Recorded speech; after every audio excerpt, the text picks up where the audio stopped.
Thank you everyone for coming. Today we are going to learn how to protect our rights if we have to. Let me be clear. If the government does something unconstitutional, fight it. Thanks to the Constitution, we have a document to protect our rights. But what happens when the government ignores it? What can we do?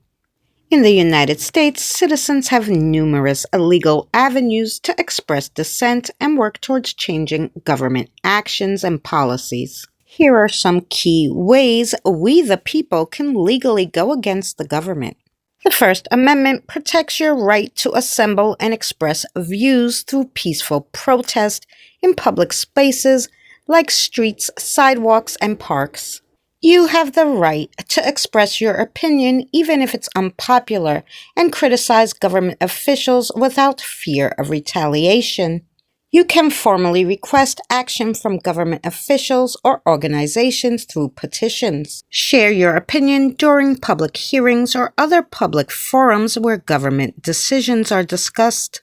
The right to freedom of speech includes the right to participate in boycotts. However, the legal landscape surrounding organizing boycotts can be complex.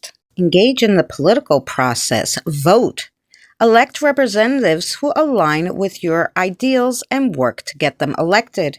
Contact your representatives and express your views and advocate for specific actions. Personalized letters or emails are generally more impactful. Join political action committees or other organizations that align with your values and work to advance your ideals. If you are passionate about a particular issue, consider running for office. In some states, citizens can vote directly on statutes and constitutional amendments through initiatives. Challenge the government's actions. You can contest the government's actions in court through various legal challenges. You generally need to exhaust all available administrative remedies before filing a lawsuit. You can also appeal those lawsuits if you're dissatisfied with the court's decision. If you believe a law or action violates your constitutional rights, you can challenge its constitutionality in court. You must have been directly harmed by the law to bring such a challenge. Report suspected corruption to the appropriate authorities such as the FBI or your state's Inspector General's office. Litigation can be a powerful tool for civil society organizations to participate in anti-corruption efforts. Refusing to comply with laws or government policies through peaceful means, such as sit-in boycotts or strikes. Advocate for measures that promote openness and scrutiny of government activities, such as freedom of information law and independent oversight mechanisms. Educate yourself and others. Informed citizens can more effectively advocate for change and fight corruption. Support government workers who expose wrongdoing and hold the government accountable. Stay informed. Understand the laws and regulations related to your actions. While civil disobedience involves breaking laws, other forms of resistance should be within legal framework. Be prepared. Research your rights and potential consequences before engaging in any form of protest or civil disobedience. Document everything. If you believe your rights have been violated, document the details and gather evidence. If you're facing legal challenges or considering action with potential legal ramifications, seek the advice of an attorney. Remember, there are many ways to voice your dissent and work for positive change within the legal framework.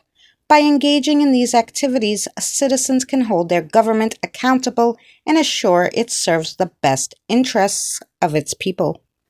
Why is this important? Well, if you don't know your history, it's bound to repeat. The government has been pushing the people's rights aside for many years. Let's take a look at that. Several actions taken by U.S. presidents have been challenged as potentially unconstitutional and in some cases have been deemed so by the courts or legal scholars. Let's look at some examples. So first off, there was President Truman initiating military action in Korea without seeking a congressional declaration of war, claiming it was a police action. This act has been viewed as a significant expansion of presidential power in the areas of war which are primarily vested in Congress by the Constitution. President Obama also came under criticism for authorizing military action in Libya without obtaining explicit authorization from Congress. Relying on a UN resolution and describing the action as limited in scope, some consider such actions to be an act of war that requires congressional approval. Throughout history, presidents have been accused of seizing or expanding their authority to use military force without proper congressional approval, particularly during times of war or perceived national emergency. Let's take Truman's seizure of steel mills, for example. During the Korean War, President Truman used an executive order to seize control of steel mills to prevent a strike and ensure steel production. The Supreme Court ruled this action unconstitutional, finding that the president lacked the constitutional or statutory authority to do so. And then there was Trump's attempt to use the Alien Enemies Act. Trump's use of an executive order invoking the Alien Enemies Act to remove people without due process has been criticized as potentially unconstitutional and illegal. The Fifth Amendment requires due process for all persons, not just citizens. Or that time when Trump targeted law firms, President Trump's executive order targeting law firms representing certain clients was ruled unconstitutional by a federal judge who found that they violated the First, Fifth, and Sixth Amendments.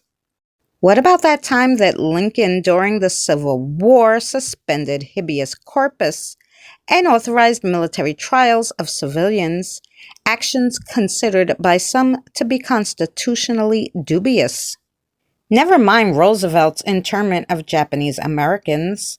His executive order 9066 led to the internment of Japanese Americans during World War II.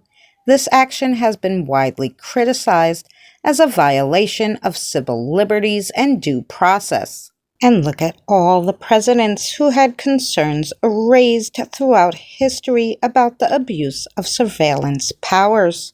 Bush was accused of abusing surveillance powers by authorizing the NSA to conduct warrantless electronic surveillance of U.S. citizens and foreign nationals within the United States. Let's look at some other questionable acts, like President George W. Bush frequently signing statements to avoid implementing parts of law he disagreed with, effectively using them as a form of line-item veto that Congress could not override. And then there's Nixon's obstruction of justice. President Nixon's actions in the Watergate scandal, including attempting to obstruct the FBI investigation, led to articles of impeachment being approved by the House. Nixon ultimately resigned before the House could vote on impeachment. It is important to note that whether a presidential action is unconstitutional can be a complex and disputed legal question, and interpretations can vary.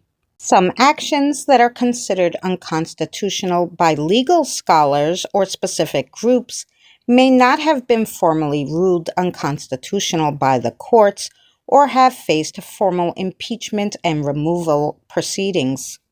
As you could see, it doesn't matter whether the president is a Democrat or a Republican. The government will go against the people's rights, so you have to know yours.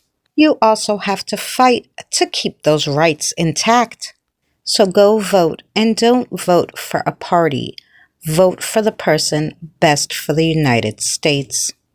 If I wanted to see clowns in action, I would go to the circus, not to the Oval Office. Thanks for watching another learning video. Hit that like button and subscribe if you aren't. We'll see you on the next one. In 1787, I'm told our founding fathers did agree to write a list of principles for keeping people free. The USA was just starting out a whole brand new country, and so our people spelled it out, the things that we should be. And they put those principles down on paper and called it the Constitution. And it's been helping us run our country ever since then. The first part of the Constitution is called the Preamble and tells what those founding fathers set out to do. We the people, in order to form a more perfect union, establish justice, ensure domestic tranquility,